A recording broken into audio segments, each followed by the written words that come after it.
30,000 টাকা এবং 17টি বিভিন্ন ধরনের স্বর্ণের অলংকার তারা ওখান থেকে ডাকাতি করে নেয়। আমরা তাদেরকে গ্রেপ্তার করতে সক্ষম হই।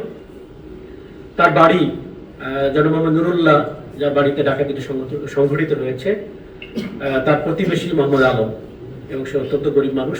সে গত 18 তারিখে 18/2/2026 তারিখে জনাব মোহাম্মদ নুরুল্লাহ উনি পবিত্র উমরা করবার জন্য সৌদি আরবে গমন করলে তখন মোহাম্মদ আলম, যে তার প্রতিবেশী, ওই ডাকাত দলের একজন সদস্য, তার মাথায় এই পরিকল্পনা আসে ডাকাতি করবার, এবং সে স্থানীয় একটা সংগঠিত ডাকাত দলের একজন সদস্য কামরুল, তার কাছে সে এই তথ্যটা শেয়ার করে।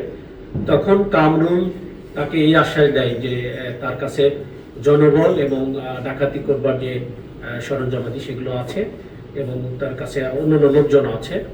তখন সে আলম কামরুলের সহায়তায় জিদান ওরফে জোবায়ের, তারপরে মনির, কামরুল, এদের সাথে যোগাযোগ করে ডাকাতির তারিখ নির্ধারণ করে এবং 27 তারিখ দিবাগত রাতে তারা এই ডাকাতিটা সংগঠিত করে। এবং তারা, আমি আগে বলেছি যে জানলার গ্রিল ভেঙে বাড়ির ভিতরে প্রবেশ করে এবং বাড়ির সদস্য।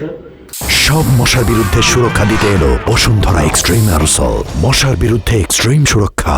নুরুল্লাহ সাহেবের স্ত্রী ছিলেন, শাশুড়ি ছিলেন, দুটি সন্তান ছিলেন, তাদেরকে অস্ত্রের মুখে জিম্মি করে আসামির যে স্বীকারোক্তি যে উনি 30,000 টাকা এবং 17টি বিভিন্ন ধরনের স্বর্ণের অলংকার তারা ওখান থেকে ডাকাতি করে নেয়।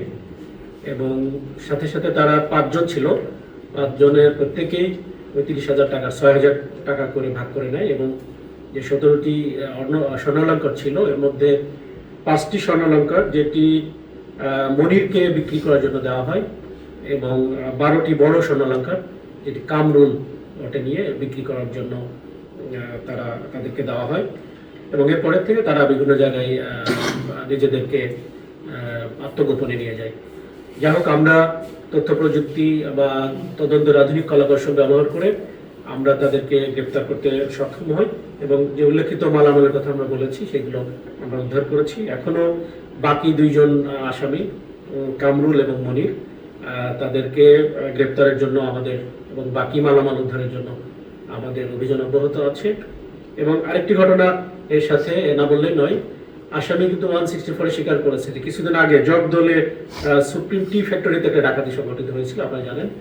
সেখানেও আমরা উক্ত ফ্যাক্টরির কিছু কর্মচারীর সহায়তায় এই ডাকাত গ্রুপ, এরাই ওই ডাকাতিটা সংঘটিত করেছিল, তারা স্বীকারও করেছে।